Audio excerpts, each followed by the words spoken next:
En este corto video explicaremos de manera sucinta si el Estado colombiano cumple o no con los modelos de Estado y su estructura contemplados por Max Weber y Hans Kelsen. Inicialmente debemos decir que Max Weber fue un sociólogo influyente del siglo XIX y XX, con su método de sociología comprensiva. Weber nos habla de tres sistemas de dominación: 1, el carismático; 2, el tradicional; 3, el sistema racional legal. Para Weber, el sistema racional legal es el ideal, ya que este desprende una burocracia, la cual es eficiente y eficaz, regulada por un sistema de normas en los que el Estado colombiano cumple en teoría con su montaje institucional. Tenemos la demarcación territorial, el cual el Estado colombiano cumple claramente en el mapa mundial. Posee una fuerza soberana, que es el ejército, y un poder coercitivo diferente al militar para el orden interno del territorio, que es la Policía Nacional. El Estado colombiano cumple con un aparato tributario, con un sistema de recaudo a personas jurídicas y naturales, recursos con los que sostiene el funcionamiento burocrático estatal y demás.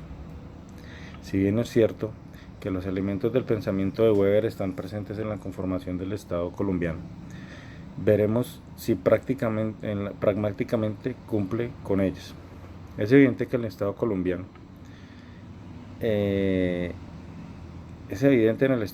la politización de sus instituciones, la corrupción que carcome el aparato estatal, influenciado por élites burocráticas y actores al margen de la ley que corrompen el debido funcionamiento ejecutivo, legislativo y judicial. Segundo, no posee el monopolio de la fuerza, ya que existen grupos armados que embisten a las instituciones y la población. Tales son los terroristas, bandas criminales, narcotráfico y demás, delincuencia común, que tienen acceso a las armas y a la violencia. No domina jurídicamente las autoridades territoriales de minorías, tales como las indígenas, comunidades afrodescendientes, entre otros, que superponen sus intereses bajo el escudo de costumbres y reglas ancestrales. Tenemos de igual forma al jurista de influencia en el siglo XX en su teoría general del Estado, Hans Kelsen, basada en una norma superior, en este caso la Constitución.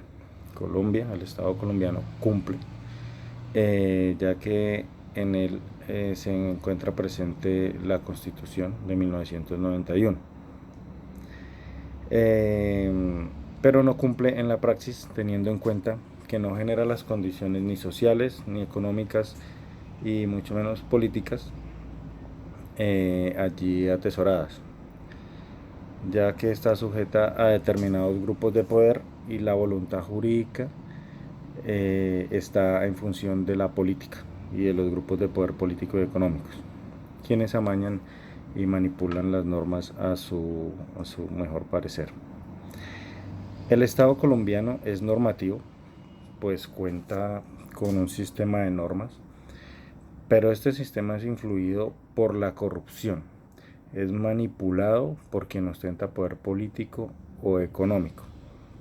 Hablamos de poder político, de los partidos, hablamos de los partidos políticos, de los caudillos políticos, hablamos de poder económico de los grandes empresarios y terratenientes, hablamos de poder económico también del narcotráfico, que influencia muchísimo al Estado colombiano y al funcionamiento del Estado y de la sociedad colombiana, en unas regiones más que en otras, pero el dinero del narcotráfico influye muchísimo en las decisiones y en la orientación política jurídica del país. Por lo anteriormente expuesto, podemos concluir que, para Max Weber, el elemento fundamental para el funcionamiento del Estado es la burocracia. Para un Estado racional es la burocracia.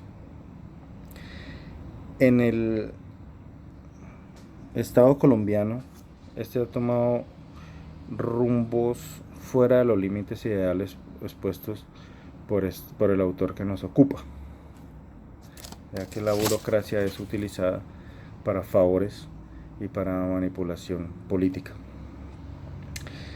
Segundo, que los estados no solo son una estructura y que se deben analizar desde el punto de vista jurídico y que necesariamente debe tener una base jurídica que regule al Estado y que delimite la vida de los individuos en sociedad.